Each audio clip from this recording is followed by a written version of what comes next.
teléfono lo llamamos a Marcelo Larraqui, historiador, periodista, que también escribió sobre el Papa Francisco, pero queremos tener su visión sobre este momento. Hola Marcelo, ¿cómo te va? Buen día.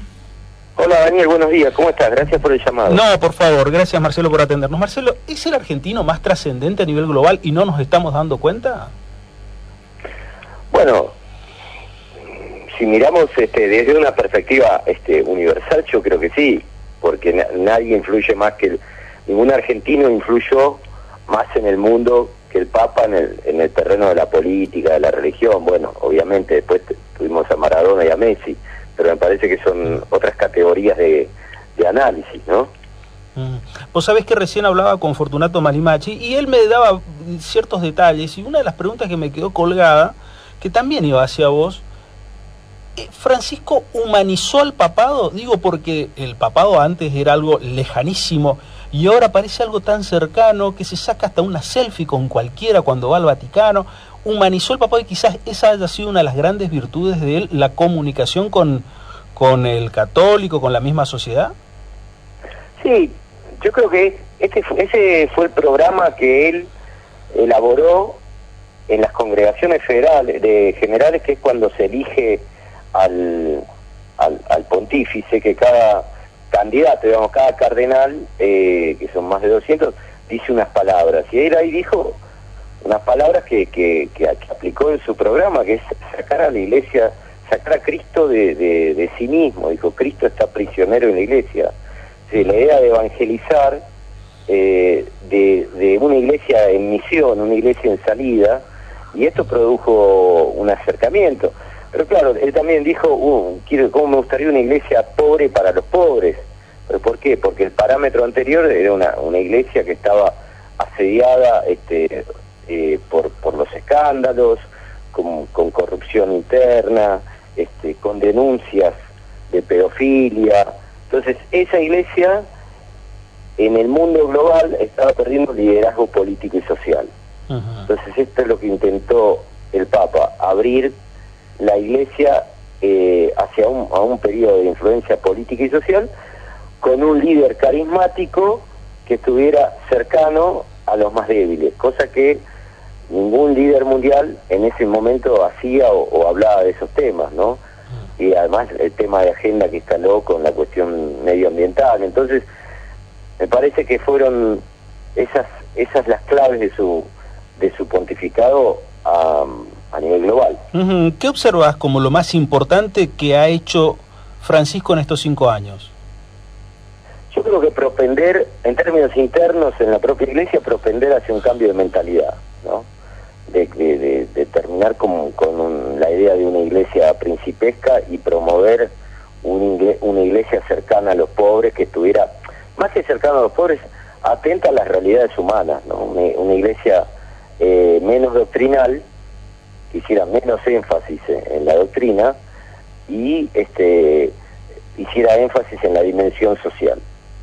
Me parece, lo que pasa es que para eso tenés que producir un cambio de mentalidad interna en las personas que componen la iglesia. Por eso esta idea de iglesia en salida, es decir, ir a buscar fuera del templo a los fieles, estar cerca de sus necesidades, colaborar, ayudar, promover y también organizar, porque esta es una idea que ya tenía el Papa desde su cardenalato. Te diría que lo hace explícito a partir del año 2007, cuando empieza a hablar de los que quedan afuera del mercado. Es decir, ¿qué haces con la multitud de gente que no participa de la economía formal? Uh-huh. Que no tiene tiempo de esperar una lluvia de inversiones, digamos, porque no llega o porque queda fuera del trabajo. Entonces empezó a hablar de los excluidos del mercado, de los descartados. Ya no era ya la posición más clasista de opresores y oprimidos de la teología de la liberación de los años 70, sino de los descartados, los excluidos, los que no quedaban. Entonces empezó a hablar de la economía de los pueblos, que los pueblos tenían que organizarse, conformar su propia economía popular, y eso produjo su acercamiento a los movimientos populares y a los movimientos indígenas, que siempre son palabras, uno puede decir, bueno, hay que estar cerca de los pobres, pero el Papa dice, bueno, hay que tocarlos, ¿no? Hay que estar con ellos, hay que involucrarse. Y entonces por eso empezó a trabajar sobre las periferias, ¿no? Esta idea de la iglesia en salida es ir a las periferias del mundo. Y eso también tuvo una representación con las giras pontificias, donde el Papa fue primero a Albania, todavía no fue a Francia, ¿no?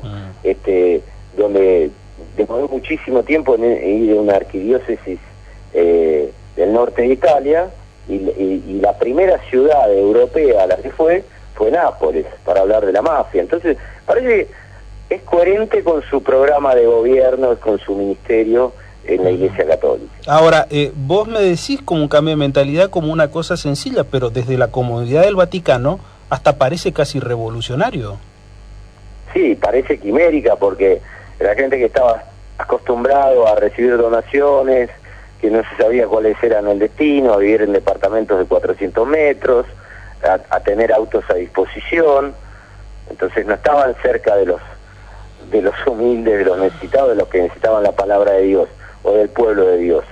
Entonces, y eso sucedía también en las conferencias episcopales de muchos países, ¿no? Que tenían una mentalidad conservadora, autocomplaciente en las comunidades católicas, ¿no? Como círculos cerrados de esos católicos puros y duros que se bastaban a sí mismos y que vivían como reyes. Entonces, desarticular todo eso, sí, que no está hecho obviamente, pero sí, por lo menos ponerlo en cuestión, ¿no? Claro. Y esto, bueno, me parece que es el propósito de su pontificado. Yo creo que con el cambio de cardenales, con la asignación de cardenales que está haciendo, que creo que van más de 40 ya, está también tratando de promover un cambio en el colegio cardenalicio para la elección de un papa futuro, ¿no? Vos fíjate que el papa nombró cardenales en islas perdidas del mundo. Antes los cardenales eran solo de las grandes metrópolis, de las grandes arquidiócesis. Era un acuerdo político con el gobierno de turno, donde el Vaticano, según cómo se llevara con el gobierno, elegía un cardenal, más allá de lo que dijera la conferencia episcopal, y esto o un obispo, ¿no? Un cardenal, un obispo, y esto lo sufrió el propio Bergoglio en 2006 con el Vaticano, que elegían obispos muy por afuera de lo que había, de la nómina que había presentado la conferencia episcopal. Porque eso que quería decir, que había entre el gobierno argentino, la Secretaría de Culto, a través de la Secretaría de Culto, y el Vaticano, otra línea de política para la elección de obispos, que iba incluso por encima de la propia iglesia, ¿no? Claro. De la propia iglesia me refiero de la iglesia local. ¿Qué nos pasa a los argentinos? ¿Por qué crees que lo cuestionamos tanto? Porque el Papa siempre fue como un elemento disruptivo, como Bergoglio y como Papa Francisco, ¿no? Es decir, nunca fue un hombre de acomodarse en el poder, sí de mantener relaciones, pero con un alto sentido de independencia. Es un Papa muy independiente y también es un hombre libre en sus decisiones, ¿no? Que él decide en base a las oraciones, ¿no? Su diálogo con Dios. Sí. Ese es el poder de sus decisiones, y esto le reconoce Benedicto XVI, también es un hombre de Dios. Entonces, aún así, con los discursos que hace, que a veces están preparados durante mucho tiempo, el Papa los cambia, como se dice en italiano, por lo que siente in pectore, al momento de hablar, y hace un discurso mucho más sentido. Entonces, frente a los argentinos, el Papa pensamos que tiene que ser como un actor político más y pertenecer a una facción política, o es uno más de una facción política, y entonces a partir de ahí estamos en contra o a favor. Es decir, no lo colocamos dentro de nuestra lógica política de la polarización. ¿No? Lo simplificamos y lo llevamos a nuestra realidad. Lo simplificamos, lo llevamos a nuestra realidad y queremos que diga lo que nosotros pensamos, no sobre nosotros, sino sobre nuestro enemigo. Claro. ¿No? Sobre nuestro adversario. A ver, ¿te ves? Este es el punto de vista. Entonces yo creo que el Papa no se queda sostenido en ninguna facción política. No lo estuvo en el kirchnerismo y ahora no lo está en el macrismo. Es decir, hay cuestiones de formación y de mensaje. El Papa no va a apoyar una economía donde el mercado sea el único ordenador social, claro, y que queden afuera del mercado miles de personas. Esto es obvio, porque no entra en su formación teológica y política, ¿no? Sí, vos sabés. Entonces, sí. No va a existir nunca un apoyo explícito del Papa a ningún gobierno. Siempre va a estar en la figura de reclamo la palabra del Papa frente a los hombres de poder. La verdad que te estaba por hacer la pregunta básica, pero creo que ya quedó con tu respuesta, ya está dado, que era que si el Papa es kirchnerista, porque viste que eso es un poco lo que subyace y lo que permanentemente estamos discutiendo todos, pero me quedo con esta última. Luego de investigar, de hacer el libro, de escribir sobre él, de trabajar, porque más allá me parece que tu trabajo a la hora de escribir es un poco el fin de todo un proceso de investigación mucho más amplio y quizás más enriquecedor para vos. El Papa Francisco, ¿te sorprende? ¿Te agrada? ¿Es lo que esperabas? No, a mí en términos personales me agrada una voz social en la Iglesia, porque creo que la Iglesia era un factor de poder, lo sigue siendo, pero un factor de poder mimetizado con otros hombres de poder, ¿no? Entonces la Iglesia está presentando los desequilibrios de la economía global, lo está poniendo en cuestión, ¿no? Cosa que los líderes del mundo no lo hacen y menos lo aplican en sus políticas. Eso me parece casi como un contrapeso frente a los liderazgos mundiales que el propio Obama reconoció, ¿no? Porque también de alguna manera cada uno piensa en el Papa en su propio electorado, como diciendo, si yo tengo la bendición del Papa voy a tener el apoyo de la comunidad católica, excepto en la Argentina. Claro. Es un país muy especial, sí, y es el único. Obama buscó el apoyo del Papa para su legado, más que porque él no iba a ser reelecto, sí, ya, pero que quería ratificar su legado de 8 años de gobierno con la presencia del Papa en Estados Unidos en el año 2015, sí, ¿no?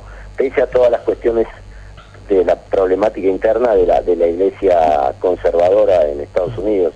Entonces me parece que el Papa fue una voz, pese a provenir de la Iglesia, que es de una estructura tradicional y conservadora, una voz si no revolucionaria, por lo menos reformista, de los desequilibrios del mundo, ¿no? Los desequilibrios económicos y de las consecuencias sociales.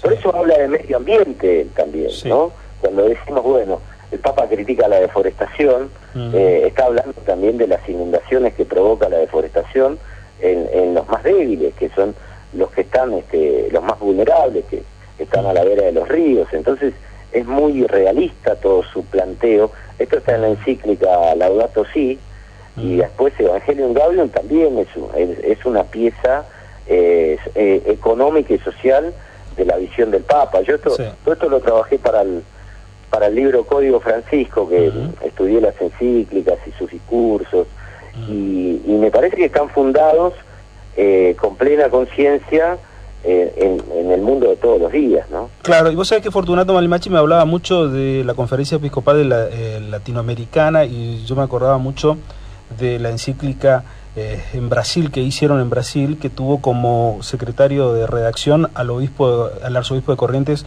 Monseñor Andrés Tanonní. Me quedo en algo. En Aparecida, ¿no? En Aparecida, claro. Sí, 2007. Sí. Vos sabés que me quedo en algo. No quiero hacer una suerte de conclusión, no quiero llevarte mucho, ya viene la última pregunta, pero tanto escuchando a Fortunato Malimachi como a vos, lo único que me queda claro es decir algo que me decía un católico hace poco tiempo sobre el tema del Día Internacional de la Mujer. Decía, es muy sencillo para el católico, amar a tu prójimo como a ti mismo. Me parece que un poco para el católico en ese mandamiento principalmente cabe todo lo que estás describiendo sobre el Papa. Va a quedar, Juan Pablo II fue como el Papa anticomunista. ¿Francisco va a ser el Papa antiliberalismo? Bueno, si lo miramos desde un punto de vista estrictamente político, lo podés marcar de esa forma, pero también es un papa que nunca entra desde un solo lugar hacia un tema, ¿no? Me parece que él entra por varios abordajes. No es una crítica política que única, ¿no? Porque la encara desde el punto de vista social, desde los desechos, ¿no? Y en el caso de Juan Pablo II, él, después de la caída del muro de Berlín, durante casi una década, incluso también en las encíclicas, también empieza a marcar el peligro de un mundo unipolar, ¿no? De un mundo hegemónico, claro, con un poder hegemónico. Y el Papa lo presenta mucho más allá. Vos me vas a poder ayudar con el latín. En Caritas Veritatis, creo que es la del 2009 de Benedicto, sí, también lo marca. Pero el Papa, la crítica al neoliberalismo también es la crítica a la destrucción del medio ambiente. Claro. ¿No? Es decir, no es solamente opresores oprimidos, digo, desde ahí también apunta a los líderes del poder mundial, ¿no? De cómo están destruyendo la tierra, sí, en favor de su propia rentabilidad, y cómo están haciendo un daño a las comunidades o a las poblaciones más débiles. No sé si va a quedar únicamente, me parece que aún así creo que es un papado que marca una primera, que clava una primera piedra, ¿no? Como para avanzar hacia una iglesia que ya no va a poder ser una iglesia estrictamente doctrinal y de zapatos rojos, porque va a ser desoída. Me parece que pese a un mundo cada vez más secular y a la competencia, digamos, de otras religiones y de otras de cultos, es un papa que está teniendo una voz fuerte sobre el mundo de hoy. La verdad es un gusto poder escucharte, Marcelo. Te mando un abrazo y la estima de siempre, y te seguimos por las redes sociales. Gracias, Daniel, un abrazo. Marcelo Larraqui en contacto con nosotros.